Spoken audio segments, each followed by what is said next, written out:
Hello everyone, welcome back again. और आज हम जो चीज़ डिस्कस करने वाले हैं वो बहुत ही इंपॉर्टेंट है अगर आप कहीं भी इन्वेस्ट करने जा रहे हो किसी भी कमर्शियल या रेजिडेंशियल प्रॉपर्टी में। तो तरुण जी कैसे हैं आप? बताइए महबूब जी, सब ठीक? मैं बढ़िया हूँ। तो आपको हम इन्फॉर्मेशन देते रहते हैं रियल एस्टेट के बारे में, पहले भी हमने बहुत सारी चीज़ें डिस्कस की हैं और आज जो टॉपिक है ये रियल में बहुत सही है।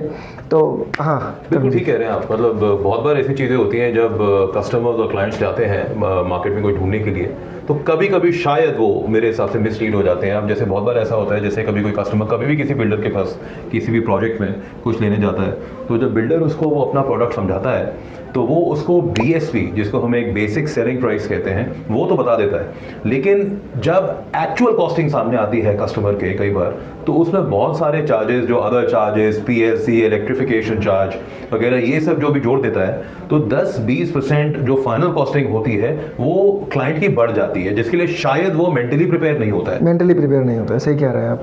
मतलब ऐसा है कि BSP बेसिक सेलिंग प्राइस होता है, तो कस्टमर क्या सोचता है कि this is the price only. अब इस पे GST लगना है, वो उसको कंसीडर नहीं करता है। और इस पे PLC, प्रीफर्ड लोकेशन चार्जेस, वो लगता है, जो कि लगभग 10% ऑफ BSP होता है, 5% ऑफ BSP होता है और कंसीडरेबल होता है जी। मतलब 10% यार बहुत ज़्यादा हो गया जी। ठीक है। उसके बाद में फिर इलेक्ट्रिफिकेशन चार्जेस होता है, लीज रेंट होता है जो कि अथॉरिटी को जाता है। आपको पता ही है पूरा का पूरा नोएडा एक लीज पे है 99 ईयर्स की। तो जो भी अथॉरिटी अपनी लैंड अलॉट करती है किसी भी बिल्डर को, तो वो लीज पे अलॉट करती है 99 ईयर्स की, तो उसकी एक लीज रेंट जाती है अथॉरिटी को 99 ईयर्स की, एक वो होता है। और फायर एंड सेफ्टी चार्जेस होते हैं, वो होते हैं। और कई बार बिल्डर लैंड बाय करता है, कई वजह से कंस्ट्रक्शन रुक जाता है, कोई भी प्रॉब्लम हो जाती है, किसान, हाँ, जैसे कि अगर मैं बात करूं, यहाँ तो अथॉरिटी का गेम है, यहाँ पे वो चीज़ें नहीं है। और अगर मैं बात करता हूँ गुड़गांव की, जहाँ पे अथॉरिटी नहीं है, जहाँ पे लैंड बाइंग डायरेक्ट किसान से हो रही है, तो किसान ज़मीन दे देता है और फिर भी किसान केस कर देता है कि ये मुझसे बहला फुसला कर ली गई है ये ज़मीन और इसके रेट मुझे कम मिले हैं। तो जो है उस पर केस कर देता है, तो कई बार उसमें फिर से लैंड की कॉस्ट बढ़ जाती है। और ये केसेस नोएडा में भी हुआ है, जहाँ पे अथॉरिटी है वहाँ पे भी लैंड बाइंग हो गई, ये सब काम हो गए और किसानों ने फिर से धरना दे दिया, फिर से स्ट्राइक कर दिया अथॉरिटी पे कि इस लैंड का मुआवजा में बढ़ा कर दिया जाए। तो वो मुआवजा जो बढ़ाया जाता है उसकी कॉस्टिंग भी कहीं ना कहीं जो है वो बायर पे या एंड यूजर पे ही जाती है। हाँ, तो उसका वो जो है पूरा का पूरा चार्जेस, पूरा का पूरा बियर जो करना पड़ता है इन द लास्ट, वो बायर या एंड यूजर को ही करना पड़ता है। तो मतलब बेसिकली फिर इसका मतलब तो ये हुआ ना कि जो कस्टमर की कॉस्ट होती है, जो कस्टमर की प्राइस होती है, वो वेरिएबली 20 to 25% बढ़ ही जाती है ऑलमोस्ट इन एवरी केस। हाँ, 12% तो GST ही हो गया, 10% हो गया हमारा PLC, लगभग जो लगा ही रहे हैं सब कमर्शियल में।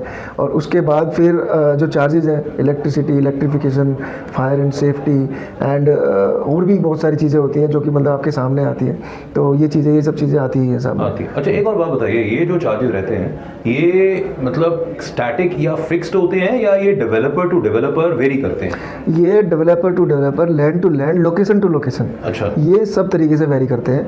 मतलब अगर मैं बोलूँ, अगर आप कहीं भी जब खरीदने जा रहे हैं कुछ भी, मतलब कमर्शियल या रेजिडेंशियल प्लान कर रहे हैं, तो BSP के अलावा इन सब चीज़ों के बारे में भी पूछे ज़रूर। तो जो मतलब आप जिस चीज़, मान लीजिए आपका 1 करोड़ रुपए का बजट है एंड आपकी BSP में ही 1 करोड़ रुपए चले जा रहे हैं, तो मतलब आप अभी उस 50 से 40 लाख रुपए के लिए प्रिपेयर नहीं हो जो और लगने वाला है। तो ये है, कई सारे आपने केसेस सुने भी होंगे, बिल्डर्स लेके आते हैं, उनमें GST नहीं लगता है, बोलते हैं OC रिसीव्ड हो गई है। ये आपने सुना होगा जरूर, किस प्रोजेक्ट में आपने सुना है ये तो मतलब वेरिएबली बाकी मतलब काफ़ी जो कॉमन प्रैक्टिस ही हो गई है आजकल नोएडा, हर एक डेवलपर ये सुनते ही है। मैं आपको बताता हूँ, ये जब है ना, जैसे कोई प्रोजेक्ट स्टेगनेंट है, अथॉरिटी ने बंद कर दिया, तो क्या होता है कि उसकी OC आ गई होती है, फायर सेफ्टी की, वाटर की OC आ गई होती है, वाटर कनेक्शन की, इन सब की OC आ गई होती है। तो उसमें क्या होता है, प्रोजेक्ट बंद हो गया है, अब उसको फिर से ड्यूज क्लियर करके कोई दूसरा बिल्डर ले लेता है, OC आई हुई है, जब उस बिल्डर उसको फिर से दोबारा बेचता है तब GST वगैरह नहीं लगती है। तो ये चीज़ होता है, उसमें अदर चार्जेस वगैरह ये सब पहले से ही पेड होते हैं, तो वो नहीं लगते हैं। बिल्डर क्या करता है, BSP में पैसे बढ़ा देता है। तो उस समय मतलब ये है कि जब भी आप कुछ प्लान कर रहे हैं तो इन चीज़ों के बारे में ज़रूर पूछें अपने बिल्डर से, अपने ब्रोकर से।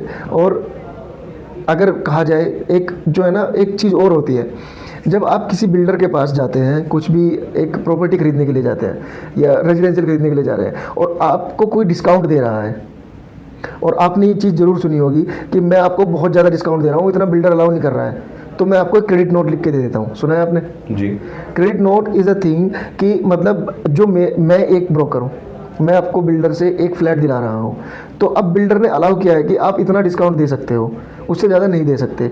तो अब क्या करना होता है कि बिल्डर का डिस्काउंट पूरा का पूरा दे दिया है, अब सेकंड आपको डिस्काउंट देना है वो वाला जो कि बिल्डर अलाउ नहीं कर रहा है। तो उस केस में क्या करता है ब्रोकर, उस केस में आपको क्रेडिट नोट लिख के देता है कि जब मेरा कमीशन आएगा तब मैं उस कमीशन में से आपको ये पैसे वापस कर दूंगा। एक चीज़ वो होती है, उसको कहा जाता है क्रेडिट नोट। तो ये भी होता है जब भी आप फ्लैट खरीदने जा रहे हैं तो और आप डिस्काउंट मांग रहे हैं, तो क्रेडिट नोट जो है बहुत ही क्रेडिबल आदमी से हमेशा डील करना चाहिए। हाँ, डील करना चाहिए। क्रेडिट जो मतलब जिसके ऊपर आपकी क्रेडिबिलिटी हो, क्या ये पैसे मुझे वापस दे देंगे, या फिर आप अपनी जो डील्स हैं वहीं के वहीं उसको एडजस्ट कराने की कोशिश करें। ओके, एक ये चीज़ है। और एक बात बताइए महबूब भाई कि ये जो अदर चार्जेस जो लगते हैं अलग अलग, इनसे कस्टमर्स का कोई राहत या बचने का कोई उपाय या तरीका है या नहीं? इनसे बचने का तो कोई उपाय है नहीं। बिल्डर कई बार क्या करता है कि प्रोजेक्ट रुक जाता है, प्रोजेक्ट स्टेगनेंट हो गया और 5-5 साल रुका हुआ है, तो उस केस में भी बिल्डर सारी की सारी कॉस्टिंग डालता एंड यूज़र के ऊपर ही है, क्योंकि कॉस्ट रिकवर करनी है। कंस्ट्रक्शन में इन्फ्लेशन आ जाता है, महंगाई बढ़ जाती है, तो कंस्ट्रक्शन की कॉस्ट भी बढ़ जाती है, प्रोजेक्ट की कॉस्ट बढ़ जाती है, लैंड वैल्यू अप्रिशिएट हो जाती है।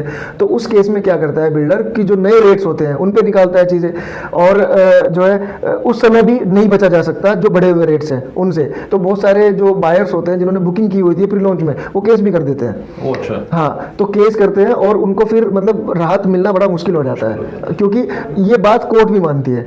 हाँ, हालांकि ये गलत है, ये चीज़ गलत है कि मतलब हमने बुकिंग की सही टाइम पे, अब अगर प्रोजेक्ट रुका किसी भी कारणों की वजह से, गवर्नमेंट की वजह से या फिर आपकी फंडिंग की वजह से, किसी भी वजह से, तो वो एंड यूजर की गलती नहीं है एक्चुअली, बट वो कहीं ना कहीं कॉस्टिंग जाती है उस पर ही है। तो बचा तो इस चीज़ से भी नहीं जा सकता है, ये तो फिर भी एक वो चार्जेस हैं जो कि मतलब एक लीज रेंट है, अथॉरिटी को जाता है, वाटर कनेक्शन चार्जेस है ये इसको जाएगा, इलेक्ट्रिफिकेशन चार्ज है वो एनपीसीएल को जाता है, नोएडा में नोएडा पावर कॉर्पोरेशन लिमिटेड को।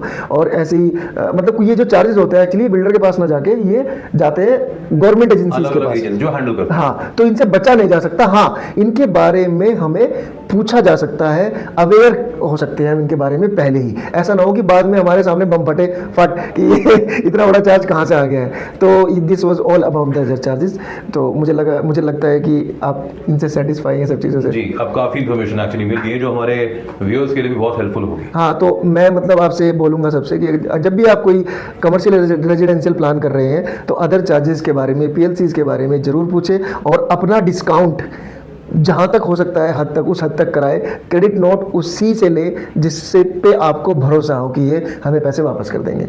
मिलते हैं नेक्स्ट वीडियो में, तब तक के लिए बाय, सब्बा खैर। और अगर आपके कोई क्वेश्चन है या आप किसी भी टॉपिक पे वीडियो बनवाना चाहते हैं, किसी भी टॉपिक के बारे में आप क्लैरिफिकेशन चाहते हैं, तो मेरे नंबर दिया हुआ है, इस नंबर पर आप मुझे कॉल कर सकते हैं और जानकारी ले सकते हैं। कोई भी कमर्शियल या रेजिडेंशियल प्लान कर रहे हैं तो we are here for you, हम आपके लिए बेस्ट से बेस्ट डील निकाल के देंगे। तो थैंक यू तरुण भाई, मिलते हैं नेक्स्ट वीडियो में। Thank you. Okay, bye.